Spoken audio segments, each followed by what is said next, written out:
আৰু মই আচলতে শব্দ বহুত বেছি বিশ্বাস কৰোঁ। শব্দই যিহেতু ব্ৰহ্ম বুলি কোৱা হয়, সেইকাৰণে আমি কথা কওঁতে সকলোৱে ভাবি চিন্তিহে কথা এটা আমাৰ মুখৰ পৰা মানে প্ৰকাশ কৰিব লাগে। আমি যদি কাৰোবাৰ প্ৰতি আমাৰ কিবা এটা বেয়া ভাৱ আছে, কাৰোবাৰ লগত যদি আমাৰ কিবা এটা লাগিছে, সেই বেয়াখিনি প্ৰথমতে আমাৰ উৎপত্তি হয় আমাৰ নিজৰ হৃদয়খনত।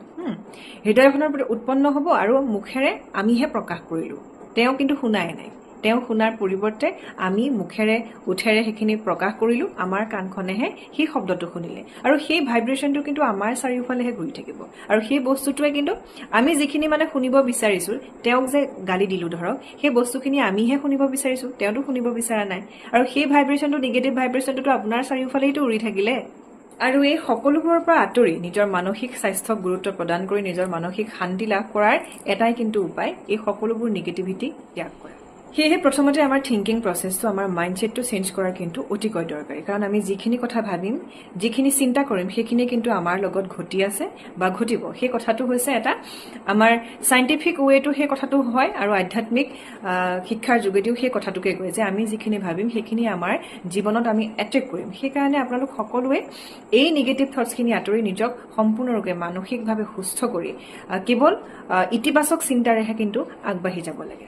বহুতে বিভিন্ন ধৰণৰ কথা কয়, মই কিন্তু সেই ইতিবাচক কথাখিনিহে কিন্তু গ্ৰহণ কৰোঁ। কেতিয়াও নেতিবাচক চিন্তা বা নেতিবাচক কথা মই কিন্তু গ্ৰহণ নকৰোঁ। আৰু মোকো যদি কোনোবাই নেতিবাচক কথা লৈ পেলাই কিবা কথা কয়, কাৰোবাৰ কথা কয়, সেইখিনি কিন্তু মই লগে লগেই কিন্তু নাকচ কৰোঁ। কাৰণ আপুনিও যেতিয়া সেই নেতিবাচক কথাখিনি সেই মুহূৰ্ততে নাকচ কৰিব পাৰিব, কোনো ধৰণৰ নিগেটিভিটিৰ ইম্পেক্ট পৰিব নিদিব, তেতিয়াহে কিন্তু এজন সফল মানুহ হ'ব পাৰিব, মানসিকভাৱে সফল হ'ব পাৰিব।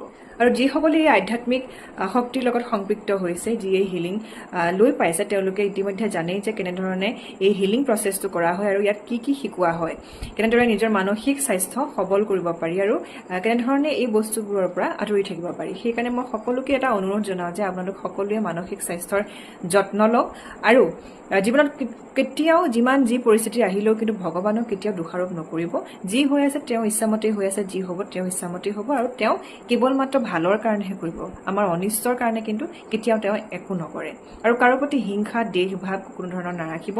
নিজৰ ইগ' সদায় কণ্ট্ৰলত ৰাখিব, যাতে আপুনি ইগ'ৰ কাৰণে কেতিয়াবা সৰি পৰিব লগা নহয়, সেই কথাটো কিন্তু সদায় মনোযোগ দিব। সদায় মাটিৰ মানুহ হৈ থাকিব, তেতিয়াহে আপুনি পাব লগাখিনি ভগৱানে আপোনাৰ হাতত প্ৰদান কৰিব।